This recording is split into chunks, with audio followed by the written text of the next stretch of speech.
Hello, hello, and welcome to Sunday Scaries, episode 3. We are live here. I'm so excited to have everyone today, whether you're watching from Instagram, if you're watching from YouTube, if you're watching from within our newsletter community, welcome, welcome, welcome, welcome. I'm so excited to have y'all because we are going to get into a topic that has been heavily, heavily, heavily requested. And especially heading into the week, this actually may be relevant for you if you are navigating an interview coming up, or even in general, if you are looking to transition and want to understand the science behind a well thought out follow up interview question. Because I posted a video not too long ago where I was talking about that if you're navigating the interview process as a senior leader, one of the things that people constantly and don't even realize that they are overlooking as their time to shine in the interview process is when they are asking questions at the end of the interview process. Because here's the reality: you can't control everything. You can't control what questions they're going to ask you. You can be anticipatory, you can use tools to help you, but at the end of the day, you never know what those folks are going to ask. But what you can control, you absolutely can control what questions you ask them. And so at the end of that video, I said, make sure you ask knockout questions. And y'all, I got comment after comment after comment after comment from folks who were like, yeah, but what's a knockout question? And so for today's Sunday Scaries, we're going to be talking about how to formulate a knockout question, whether that be for an internal interview, whether that be for an external interview, no matter where you are in your process. And even and I'll even break it down if you are a leader as well. So the first thing you need to know about creating a question that is for the end of an interview process is a lot of folks will tell you in the career space that you make sure you ask something that's about the mission and about the culture and about the I'm going to tell you right now, as an operator, a lot of people ask those questions, but those aren't necessarily the folks who really stand out.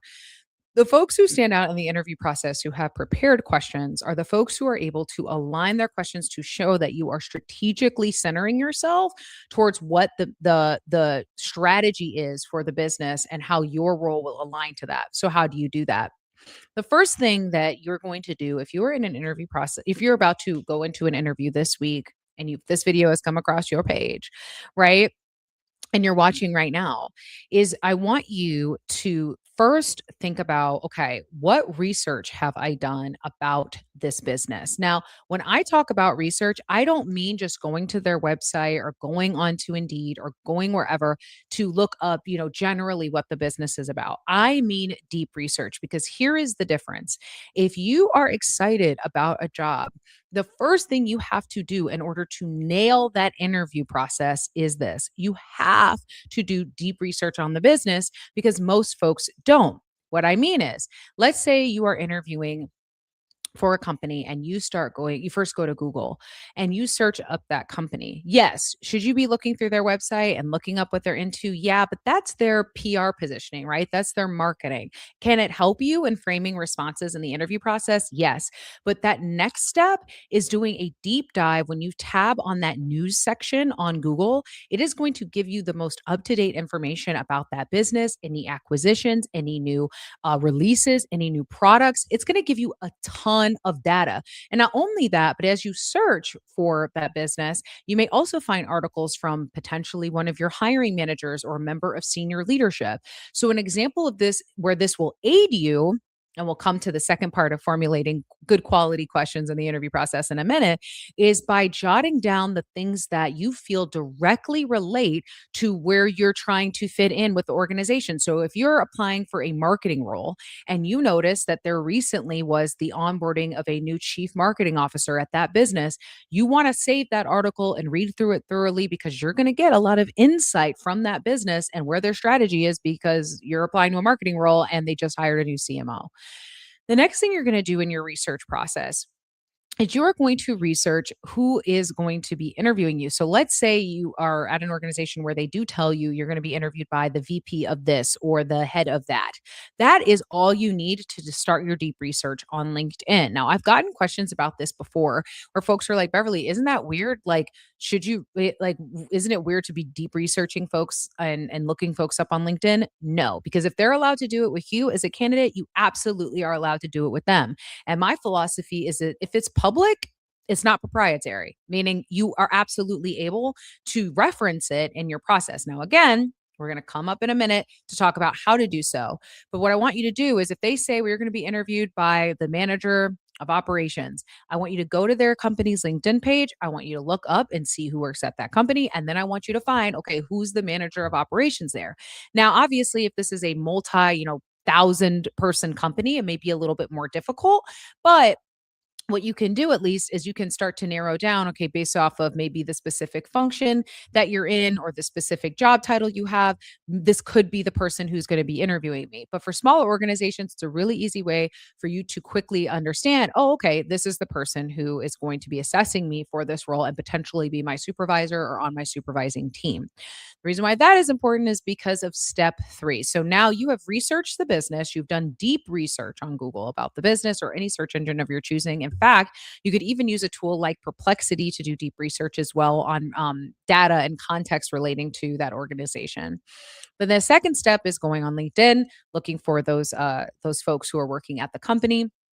And then the third step is I want you to then sit down and think to yourself, okay, based off of all of the research I've compiled, including research from their website, because like I said at the beginning, it can help. What most aligns with me? So, for example, if I notice that, I noticed that the hiring manager who may be interviewing me just recently reshared an article that the company posted, maybe one of the company's blogs, about the importance of team investment and action, and then they list three things that really resonate with me. I am going to then go into that blog and I'm going to pluck some things from that blog and put a note that that person reshared it, obviously because maybe, yeah, they're doing it because they're a part of the team and maybe they were told to in the Slack channels or team channels, but also probably because they align with it, they work there, right? So then that is just one example of the things I would jot down in my research. Another example is, like I said before, you go onto Google or you go into Perplexity and you see that the CEO just announced that they're really excited for their updated strategy on XYZ. And that directly aligns with where you're going. You would write that down. Maybe you in your research, you found that on the company LinkedIn page, they recently shared 4 articles on or 4 tactics on something that directly relates to your business function. You get it. In this exercise, you are jotting down as much as possible that you're finding with the reference notes as to where you found them so that you can start crafting these quality questions. Because, like I said, many people asked in the comments, well, Beverly, what is a quality question? And to make a quality question, it requires quality research. Now, before I go into the structuring and how to build these questions in the second part, I want to remind you that you should only be doing this deep level research if you truly feel aligned to the organization and this hiring market, and then frankly, any hiring market. You do not need to be doing like hours and hours of research labor to interview with a business that you either know is going to be a transition job, is a survival job, or frankly, you're not just necessarily excited about, but you're in the interview process. Should you absolutely have quality questions prepared? Yes, but you can do and use the same framework that I'm going to be sharing in a moment with the high level insights that you found from maybe one Google search and the website.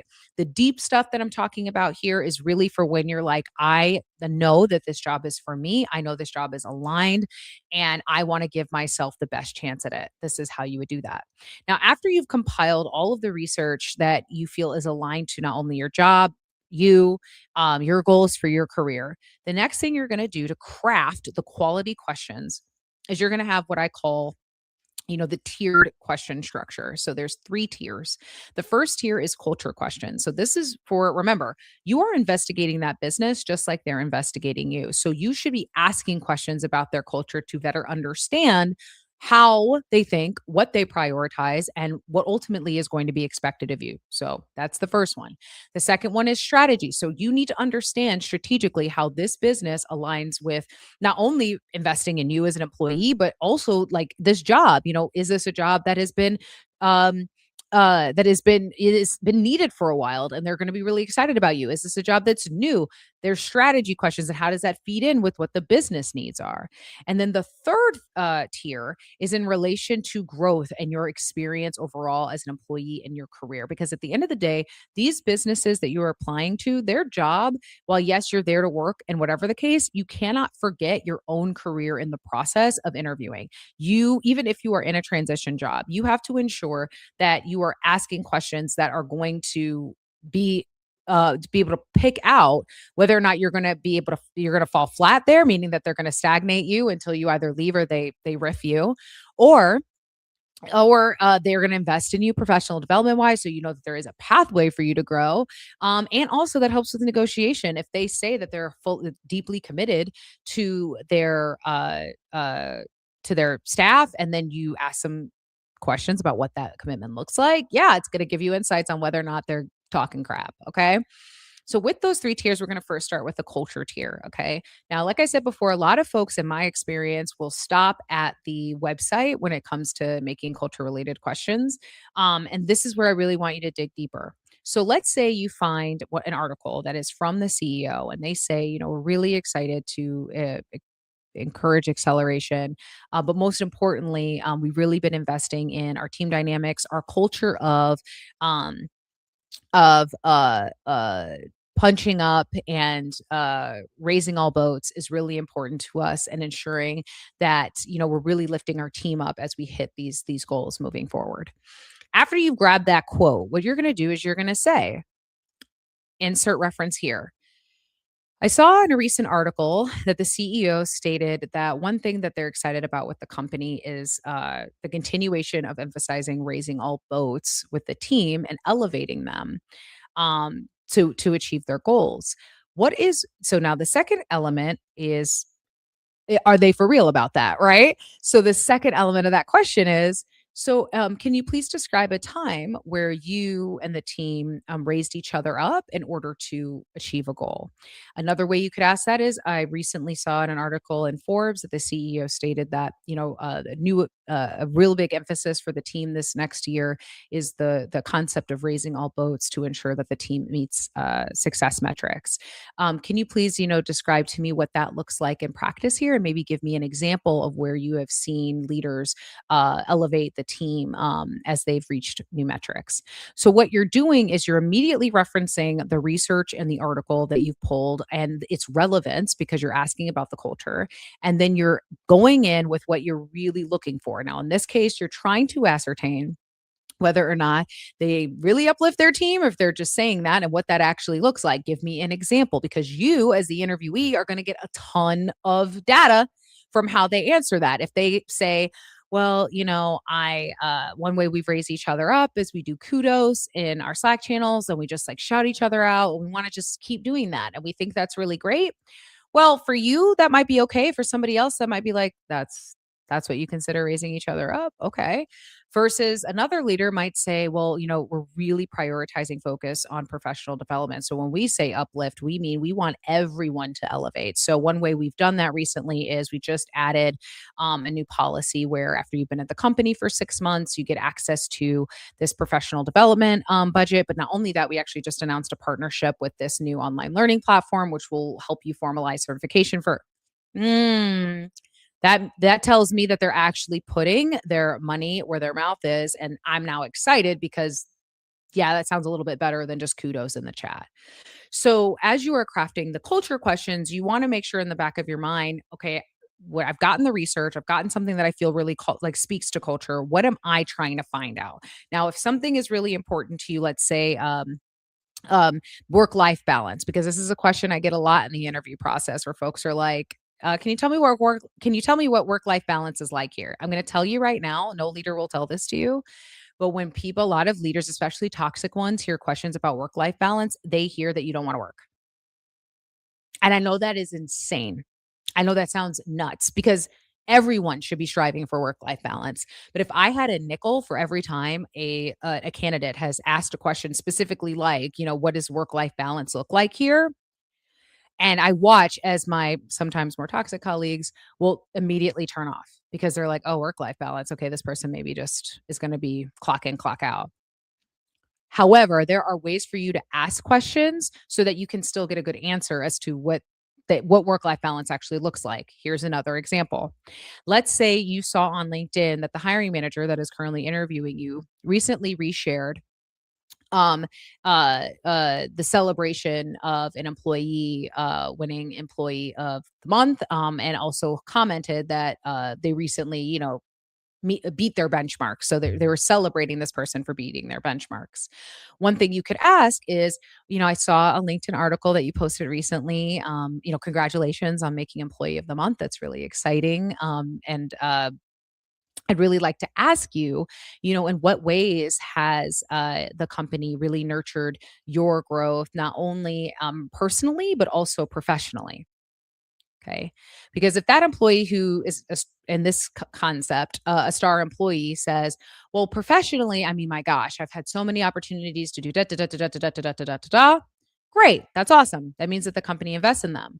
But if they say, well, personally, I don't know. I mean, for my birthday, like, the team, we got cake for like those who have August birthdays, and that's been really nice. And I think what's also been cool is like we go get dinner together. Sometimes we do trivia, which is fun. Is that good information to have? Sure. Does that directly communicate that the company, it sounds to me like employees are creating experiences, not necessarily the company, right? Um, Another way you could ask it is, I saw that you recently posted a video of you guys coming back from a conference, which is so cool. And it was really great to see that.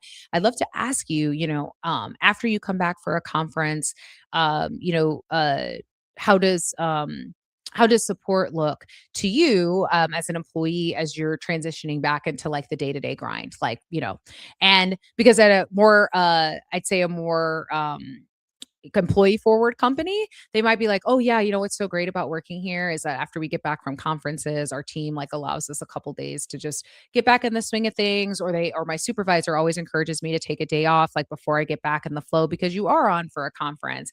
That is a progressive company. That is a company that frankly I want to work for. Like that's a good answer versus uh transition. I mean, we're allowed to like take PTO. Some folks do that, but personally, like I don't really like to be behind. So we just get back to work. Like after we come back from the conference, we get back to work.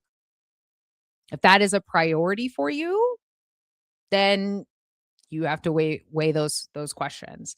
So those are examples of culture questions, how to formulate culture questions through the research that can really aid you as you are trying to determine what the culture really is. And make sure that you are commenting.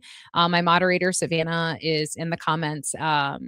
So if you have any questions that you like me to ask as I go through these examples, by all means, feel free to um, share what questions you have.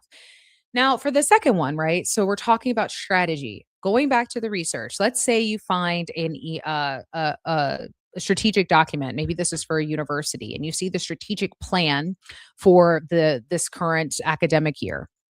One thing that you could ask is, I saw in the strategic plan for the university that a really big focus this year is on alumni cultivation and really alumni support. As a potential, career services administrator, in what ways have you seen, in your experience working here, the alumni be involved, and in what ways, would you like to see them further involved? The reason why that's a really great question to ask is because you are now reiterating, A, you've read the strategic plan. So subconsciously they're like, okay, you've done your research. Okay, you know where the university is going. B, you are inquiring now on, what currently exists, what's the benchmark, right? And then C, what are you looking for? What are we hoping to expand upon? It's a highly strategic question. It also communicates that you are in alignment with what ultimately that department and the overarching university is looking for. Like just like that in that question based off of that research. Another example is if you are applying to a role and you find research on maybe YouTube. Maybe recently a member of the product team spoke at a conference and you saw a clip of it on YouTube about in this next 2 years they're really focusing on the integration of ethical AI and how that makes sense in your space.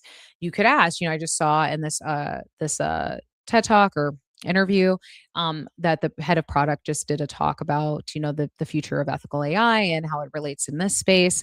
In what ways, strategically should AI be at the forefront of this role? And in what ways would you like to see optimizations through the use of AI in this position? So, what you're doing is you're communicating again. I've done my due diligence. I've done my research. I also see something directly from the head of product. I'm showing alignment by asking you, how can we incorporate this more to improve efficiency? All of these questions that I am building with you tonight are geared towards communicating that this is not just a job, this is the job. If I had a dollar, going back to that old saying, for every time I have heard a senior leader say, this isn't the job for them, this sounds like a job to them, I would be a very, very, very rich lady. So there is this subconscious perception of, are you just looking for a role or are we the company for you? And whether you like it or not, humans are interviewing you. So humans want to feel like you feel alignment to them. And these questions are a really good way for you to showcase, I've done my due diligence. I do feel aligned. And I'm a part of the team. I'm already a part of the team if you just sign the papers, right? Now, the third element is overarching professional development because this is the most important section, in my opinion. This is often where you're going to get the indirect confirmation whether or not these people actually invest in their team. If you're going to have to fight for every promotion, if you're going to have to fight for every title, if you're going to have to fight, like this is the bucket where you really want to nail it. So, a good example of research. I saw on your LinkedIn that you've been here for about 5 years and had multiple titles, which is really exciting to see that growth trajectory. Congratulations on that. Can you please, share with me how you've been encouraged to grow at this organization and what that looked like tactically for you? Maybe if you can provide an example of where you had a member of leadership advocate for you for one of your elevations. If that person responds with, yeah, I've grown a lot. I've loved working here. I think what's been really great is that honestly, like you have to be really a go-getter. And like for all of my elevations, I've really just championed like my work. And I've been I'm really, we have a lot of great conversations as a team. But I do I do have, position myself to the leadership and they're always really receptive. And that's really helpful because that means that you can really create your own destiny here, which is exciting. Is it? Is it exciting? Because what I hear as a seasoned professional from that response is you had to fight for every role. And while, yes, they promoted you, which is fine, you have to be your own biggest advocate here. For some people, they may not care. As long as the end result is that they get a promotion and title increase, they may not care. They might be okay with it. Other folks might not like that. And they may have a problem with the fact that, okay, so every time I want to elevate, I got to go get it myself. Well, I want to be recognized for my work and my merit, maybe. So that's one example. Another example is you could say, I saw on your website that you guys have one of your core values is commitment to growth professionally. And I saw a bunch of different examples of where you have resources for your employees to continue to scale. Can you provide me an example of where maybe you've utilized one of these resources and how it helped you in your position today? If this is somebody who's gonna be your supervisor or somebody who's gonna be on your team, this is also a really good panel discussion, panel interview question too. And nobody on that team has used any of those professional development resources. On the one hand, it could be just people are busy and with life and don't need anything else, and that's real and that's valid. And depending on how they respond, if it's like, uh, it could just be lip service on their website. And so, obviously, as you're asking these questions, especially it relates to professional development, you may not care necessarily about continuing to be promoted necessarily. It could be about pay, right? It could be about the raise review cycle. And so you could ask that, I see that on your LinkedIn, you've been promoted several times, congratulations. I'd love to ask you, what does the promotion cycle look like here? And what is that process? Because ideally, if they've been promoted multiple times, they should be able to explain it to you. Unfortunately, though, I've been interviewed by and have seen myself as a leader on the back end several times where hiring managers do not know how to articulate how they promote their teams, and sometimes that's because they don't have a way to articulate it because it's either favoritism or it's ad hoc or it's not documented, and that becomes a problem later on when you want to be recognized for your work and they don't have a system to do so. Right? So those are the three structures that you can utilize to create really meaningful questions that are going to make you stand out. Because I will tell you, there's been so many times in my career where the candidate may have had a flubbed like beginning part of their interview. Maybe they were nervous, maybe they were stumbling, maybe they didn't have a reference for a question we were asking. But I will tell you, there has been so many times in my career where a candidate has left the room after giving us knockout, well researched, aligned questions. And we have said, wow, we got to ask them back. Like they get it. Or I hear, they really did their research. Did you see that? Or, wow, did you hear what? So it sometimes can save you into the next round by you being ultra prepared. I'm going to take a moment for some questions here. I see apologies if you stated already, but I missed the first part of culture questions discussion. Would those culture questions be good for peer panel interview? Thank you so much for this question. This is great. So, yes, culture questions are great, but you would reframe it a little bit because remember, you want to ask a question, especially as it relates to the research, that maximizes all the people in that room if you can. So, an example of using that research structure for a panel like interview or with that team would be, so I saw recently on the company's website that the CEO just did an address that they're going to be doubling down on acceleration and also doubling down on employee engagement. Could each of you, if you don't mind, just briefly go down the line and share with me where have you seen the employee engage? Where has the employee engagement landed for you, and what do you like about the investment in employee engagement here at the organization? Maybe if each of you could just share what you like about employee engagement here. By first of all, pointing to each person and asking them to, it's going to immediately put them in the seat of, okay, what does, I want you, regardless of what they say, when you ask a question like this, I need you to pay attention to their faces. I need you to do it because I'm going to tell you in that first 2 seconds after they process the question you ask, you're going to get a lot of information. If after you ask, could each of you go down the line or one or two of you share, where you feel, where you've enjoyed the employee engagement here, and you see, because people catch it quick, or you see, or you see, because sometimes if there is internal dissension, especially if it's relevant, people can't help themselves. And unfortunately, not, you and I both worked in spaces where folks aren't professional at all. So they won't help themselves and they'll go, that is data. That is information.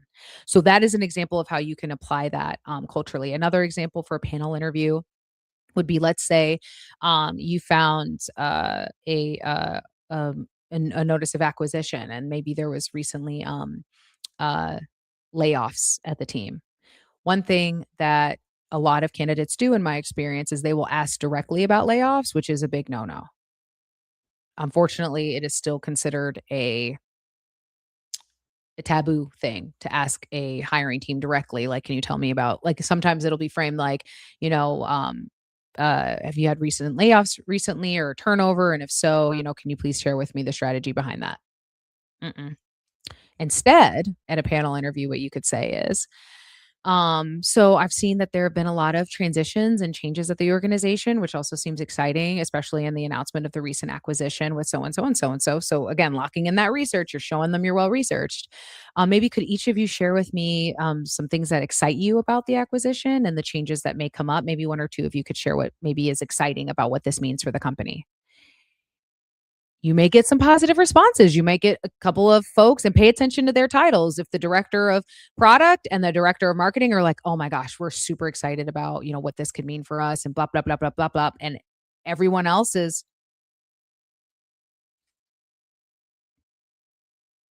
pay attention. Is that are one of those the department you're in? If everybody is really excited, that's a great sign. If everyone's closed off and they're like, well, it remains to be seen, but we're excited. But people have a habit of telling on themselves. And the reason why I am framing this advice this way, and thank you so much again for your question, is because they do that with candidates. We do that with candidates. We pay attention to that too.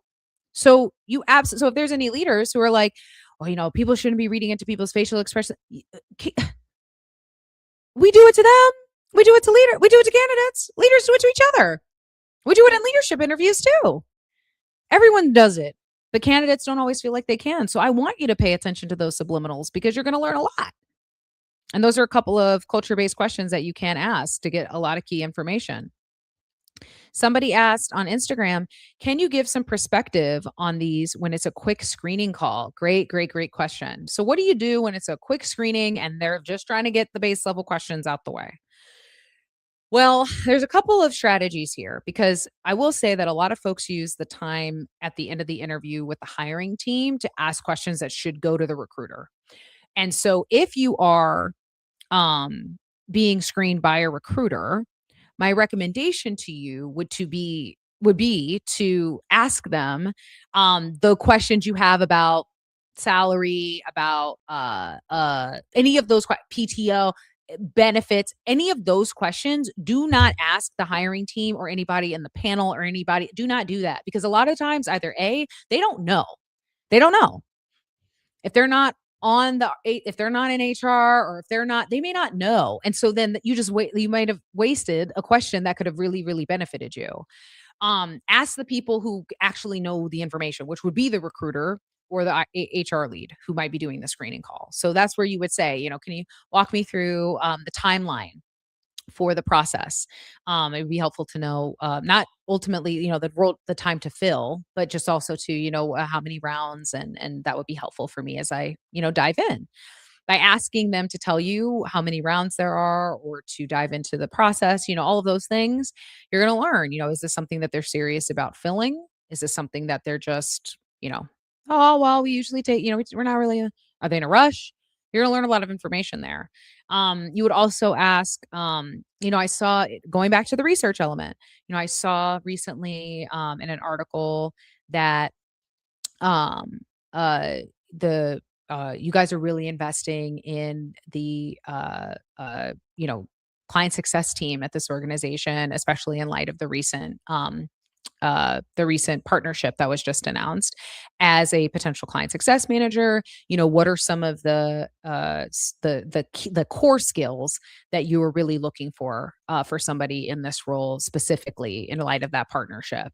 Because the reason why you might want to ask the recruiter that is because the traditional recruiters are given a scope of what the person needs to obtain and have that they're really looking for the role. What the tools, the all the like the technical aspects, the history, they know the mock-up of candidate that the hiring team is looking for. So by you asking the recruiter directly a question aligned to that based off of research you found, that will also aid you throughout the rest of the process to then ask aligned questions based off of what strategically the recruiter is looking for in the right candidate. You're basically getting like a cheat code there because they're going to tell you, well, we're really looking for somebody who has Salesforce experience, and also is adept at, pivot tables and working with, okay, let me start creating for the next round some examples where I have used Salesforce or pivot tables so that I can now communicate to the hiring team I am aligned. You see what I'm saying? So those are some examples of how you can really maximize the screening calls, and get a lot of quick information, especially if it's from a recruiter. Thank you. Super helpful. This will be over Zoom, so I'll be able to see everyone at once. That's perfect. And break a leg. I'm so excited for you. Um, And also too, I do wanna it goes without saying, in case you didn't know, that if you want to work with me one-on-one before your interview process, I just got off of an incredible call with a community member just like you, I am helping with interview prep for an interview she has coming up at the in the middle of this coming week. And so if you wanna work with me one-on-one, you can grab, an empowerment session with me, at my website, or if you're watching on, Instagram, my link in bio. Or if you want to dive right in, I have a mock interview mastery session where we are tailoring all of this research, right? I do with you based off of the specific job, the specific type of titles, the specificity on the type of questions that these folks may ask you. As a senior leader who has interviewed people across over 10 industries, and at this point thousands of people probably, in my experience. So if you would like to grab time with me before you got that interview so you feel even more prepared and even more positioned, especially if it's something that you're really excited about, let's grab time, so that we can, tackle that together. Because listen, I'm telling you, people do not research in the interview process. And I think they think they are because they're like, I saw your core values page said this, but that is the first step of the research process. And that's what I'm trying to unlock for you today, is that if you're really excited and aligned about a business and you really want to work there, maybe the job title's right, the pay's right, everything's right, then you owe it to yourself. Make sure that those questions have more than 3 prepared within each subsection, because what's going to happen is that you're going to hear, um what their priorities are. You're going to hear different things throughout the process, and then you can tailor, okay, I think this question that I set up is going to work really well for these two, especially if you don't know who's going to interview you. Because if you have a bunch of questions prepared, you can align them with the person who's in front of you, like, oh, this one will work really well for this, like a head of marketing, or this one work really well for head of engineering, like let me ask this one.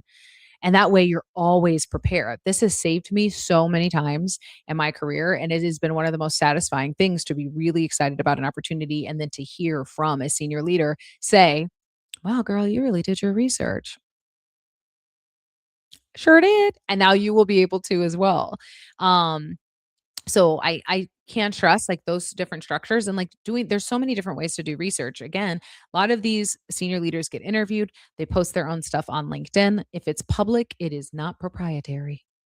Okay. So don't feel weird about diving deep into somebody's LinkedIn and looking at their public posts. It's data. Now, obviously, don't go all the way back like 5 years. It's like, it's not really relevant. But if in the last 6 months they posted things that are relevant or that are in alignment with the role you're interviewing for, and you think it would be a good connecting point, absolutely. Because again, people are people.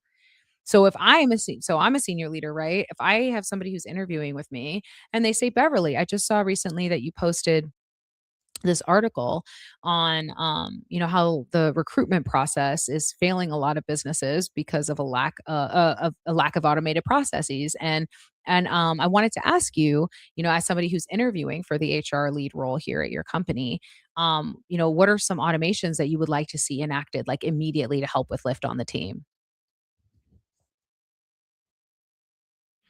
You don't think I'm going to be excited about that person?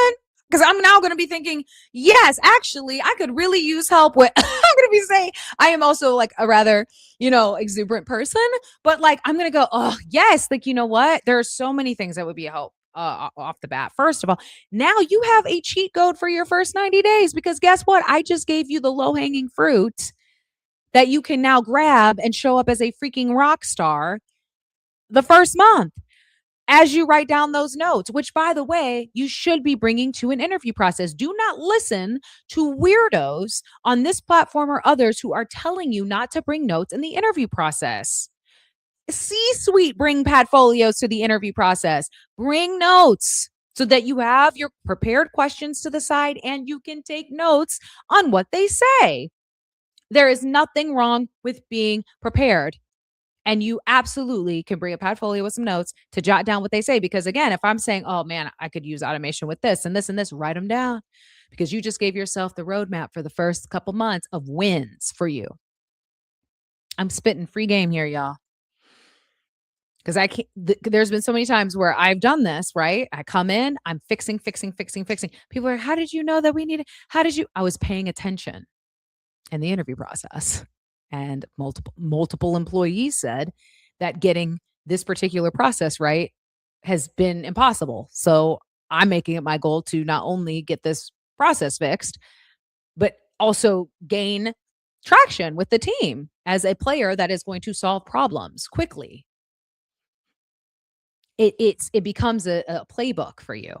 So absolutely bring notes, absolutely come prepared with research questions. And these are just some examples of ways that you can do this. And like I said, if you're watching on different platforms, after we're done being live today, you can watch back the full video on my YouTube. Make sure you are subscribed here on YouTube, so that you can go back and look at the video, and that way you get the frameworks that I shared there. But also, too, again, if you want to work directly with me, let's just do that, because then I can tailor the approach and research based off of your specific interview process, and ultimately you know where you're going next. So, um, I am so excited for this upcoming week. Got a lot of good stuff cooking. Please make sure you are a part of the newsletter because we got some stuff cooking. And New classes, all kinds of stuff, and all kinds of ways for you to combat those Sunday scaries. I do want to open up the ending part to any questions from the audience, if there's any more questions. But I'm telling you, research is critical for your questions. Don't just ask about the culture. Don't ask them, what's the culture like here? Don't ask, what does work life balance look like here? Mm-mm, mm-mm. Mm-mm. If you're really excited about the company, do that research. And even if you're not excited about an organization, you can still do high level research and it sound well prepared. Again, go in that Google, look up the company, look up news, and then click the tab that says latest, not relevant, latest. It'll give you the latest information on that business, and then you can craft a one or two quick questions that sound researched.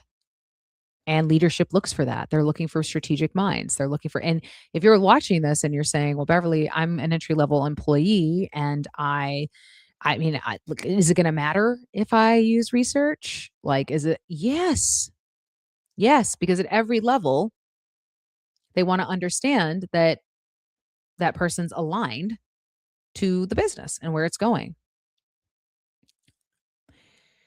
That's good to know to check out your website. Yes, please do. I'd love to work with y'all. Genuinely, it was so exciting and so much fun working with her today. And it's listen,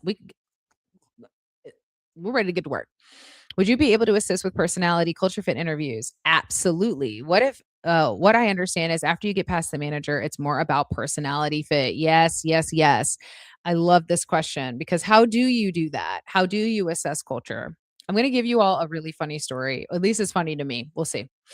One time I was interviewing for an organization, and mind you, beforehand, I had always interviewed, and I'd even been taught this by mentors that when you show up to an interview, you show up really dressed professional. So I always wear stilettos. I've got a dress on, got a nice coat, got a nice bag. Like that's just how I not only have always interviewed, but how I was coached to and mentored to by my parents and by my mentors.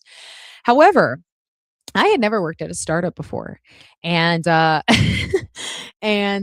was coming from healthcare, and I got this interview at the startup here in Chicago, and come into the building, and the first thing I see is a member of the team in sweatpants that had, like, stains on them. I remember the stains, and a tie-dye T-shirt, like, with his feet up, like, on the table, and then I see somebody else in jeans with their feet up and, like, headphones in, and then I see other folks in casual, and it was like I was in a whole new world, right?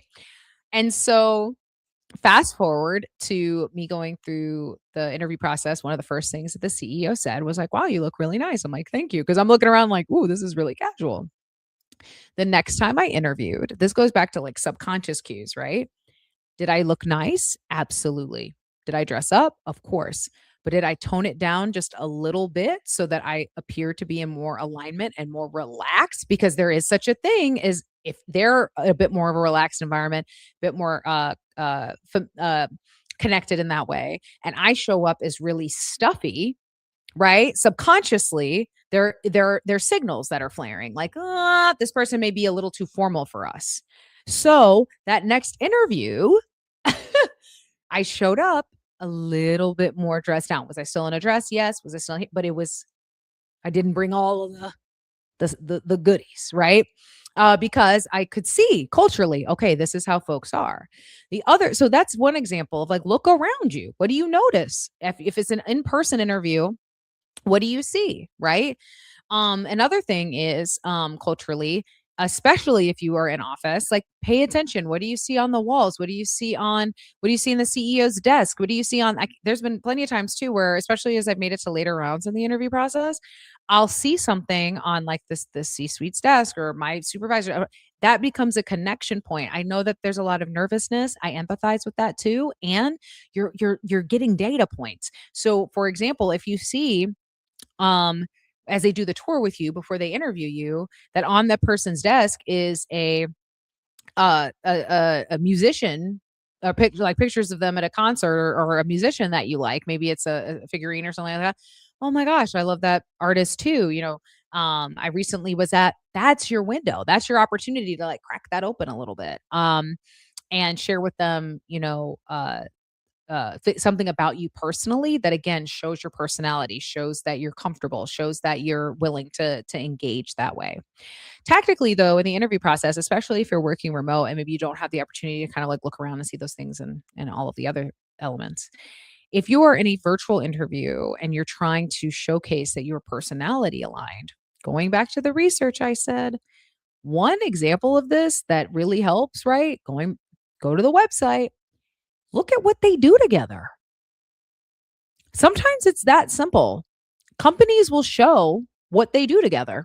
If they go hiking, if you see everybody is in the pictures are in Patagonia and they always are hiking and they've got boots on and it's very outdoorsy, and you can see that on their LinkedIn they posted pictures of their recent retreat, and one could argue that they want people to work there who are okay with the outdoors.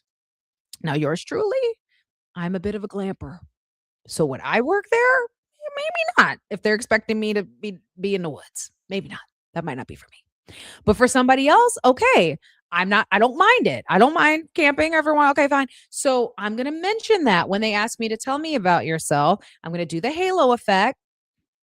That I mentioned in that video before about how to craft your halo. And then at the end of that pitch, I'm going to say, and then in my free time, I love being out in nature. I really love walking. I love walking with my dog. It's so nice, especially in the summertime here. We call it summertime shy for a reason. Just love it. I'm going to talk about the things I do like about nature. If I pick up on their pages, these are naturey people. So I want you to pay attention to it. Because those are some of the subcontexts that you can play in and go, oh, okay. Or if you notice that their team is always at conferences, like you see, wow, this person's here and the CEOs, they're a conferencing kind of company and they love being out networking. You're going to mention that. Maybe even provide an example of where, if they ask you, where did you close a deal in your career? Well, one time at this conference, I actually saw recently that you all were at insert conference here. When I was there, I did. That's how you show that synergy. You can either incorporate it within your answers and use a metric relating to that, or you can include it casually as it shows up for you. And sometimes people will offer it too, the more they're more comfortable they are. Um so um that those are a couple of ways that you can do that tactically um by assessing.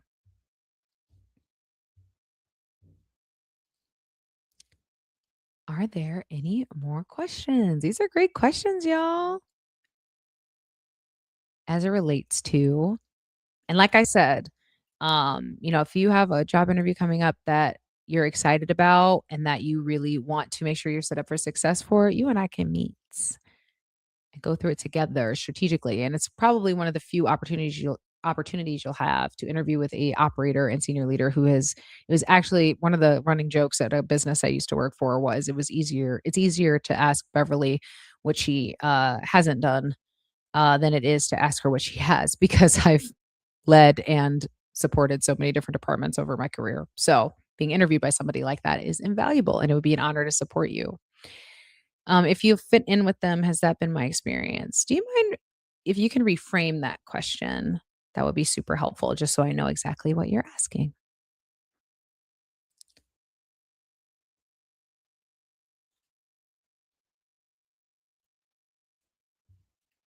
Oh my gosh! Halo advice was golden, used it, and it was a big score. Oh my gosh! Thank you. I'm so glad, y'all. Hugs back. We're virtual hugging right now. I'm virtual hugging all of you. I love it. I'm telling you, it's rooted in psychology. And let me know in the comments if you want more videos like that, because there's a ton of tricks and tips like the halo and horn effect that that can really help. Just those little switches. Because so I'm telling you, and I say this all the time, so many people are doing everything that they can, and it's 98% right. It's just a slight tweak, just a slight tweak. And the halo and horn effect works. So I'm so glad for that.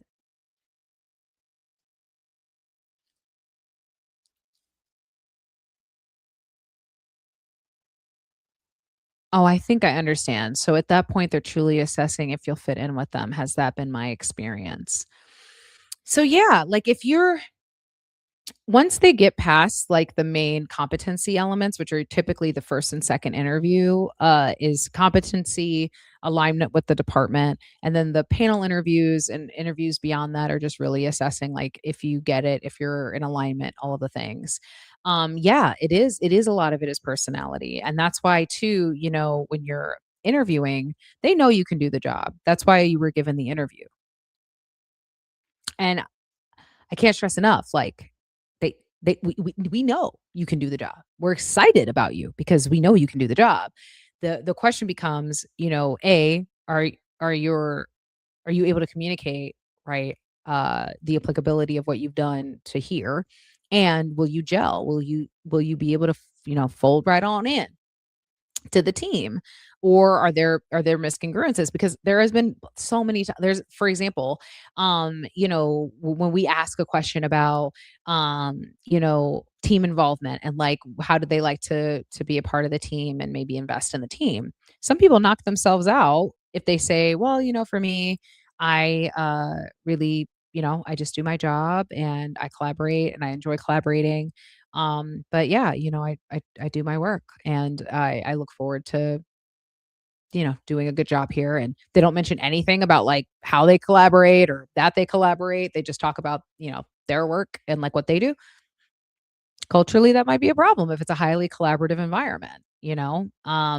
So yeah, a lot of the interview process is personality based. Which is why if you are able to, going back to psychology, halo horn effect, coming in with that halo pitch, you already are starting out on the good foot. And then even if you stumble a little bit in the interview process, I'm telling you, those questions at the end, perfect. They really help. My company is about to start hiring home care workers. What can I start looking for in our in person interviews? Is the framing for this question that you're being interviewed or that you are doing the hiring so that I can best structure my response? My company's about to start hiring for what can I start looking for in our in person interviews? Yeah, I would love some context because I'll get started though. If you're the person that's hiring, right, for and for home care workers, a big, especially coming from the healthcare industry, a big question I would ask is, I'm doing the hiring. Perfect. Thank you.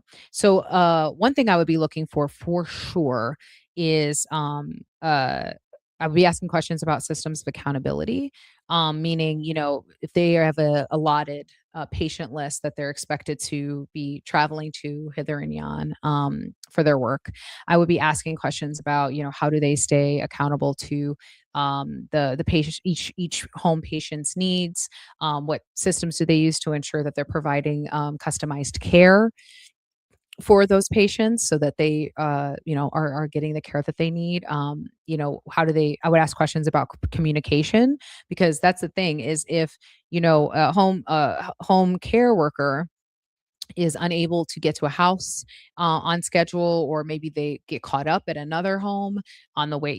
So I would be asking, like, what does proactive communication look like to you, and maybe describe a time where you maybe have gotten held up working with another patient and supporting them, and therefore you were unable to get to another patient in time. How did you advocate? How did you make sure that they still got care? So I would ask those types of questions.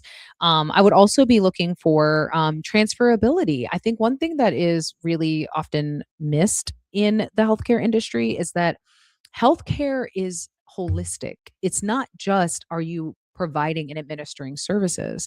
And if I were hiring a home care worker, I would be asking them, you know, um, I would be asking them, do you have any other like skills or talents that you really love to bring to your patients? Maybe you're a musician and you like to play guitar and spend quality time, like spend some time if it's possible. Or maybe you're an artist and you like to draw.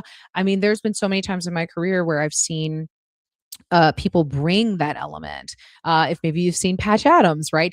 Humor is healing. I would be looking at them holistically and saying, are there any other things that really about your interests that you think you could bring to your work?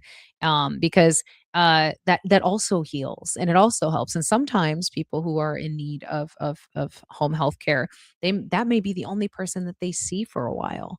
And so if they're, like, oh, and I love, watching reality TV with Paige, I would ask them, maybe provide an example of where you found that care went beyond just the medical administration, but maybe connection that you built with those patients. I would definitely be asking questions relating to that too, because that is equally healing. And you want home care workers to uh, care about the the patient, not only for their job, but also too, to if they notice any differences, if they notice changes, that can be alerted to the families. And there's just a lot that comes with that investment. At the same token, since you are a leader and you're hiring for home care workers, I would definitely encourage you to proactively communicate what pay structure looks like. I have a lot of um, experience with home care workers who have not always felt like the pay felt um, reflective of like overtime allotments and of the traveling and different things like that. So if you as the leader can proactively communicate the ways in which you account for that and that you really show up for your workers, you're going to attract really high quality home care workers that'll go above and beyond because they know that you're already thinking about how to show up for them. So I know that wasn't exactly what you asked, but I still want to throw that in there so that you're also communicating to them what you do to ensure that they have the most success, as they do their work. Um, Great questions, y'all. Thank you so, so much. So, as we head in to the end of uh oh, somebody just said transparency and retention. Yep, yep, yep. Absolutely. Um, So as we close Sunday Scaries for tonight, I just want to say, as always, head to my website, beverlydines.com, or my link in bio, to grab time with me, grab an empower hour with me. So we're having an empowerment session. Or you can just dive right on in and get support. I also have classes on my website too that can empower you instant access. And in the meantime, you are not alone on this Sunday, whether you're watching this on a Sunday, you're watching this again from a previous Sunday, or you're watching it any day of the week. You are, you are empowered to have an amazing week ahead. And by all means, make sure you put your questions in the comments if you want to go to the YouTube video and rewatch it so you can get these tactics. And in the meantime, between now and the next time we meet, please feel free to grab time with me, or I'll see you in class, where we can dive deeper on a bunch of different things to prepare you and empower you as you grow in your career and um, as you create your own doors. So thank you for joining me um, for Sunday Scaries, and I hope you have an amazing evening. See you all soon.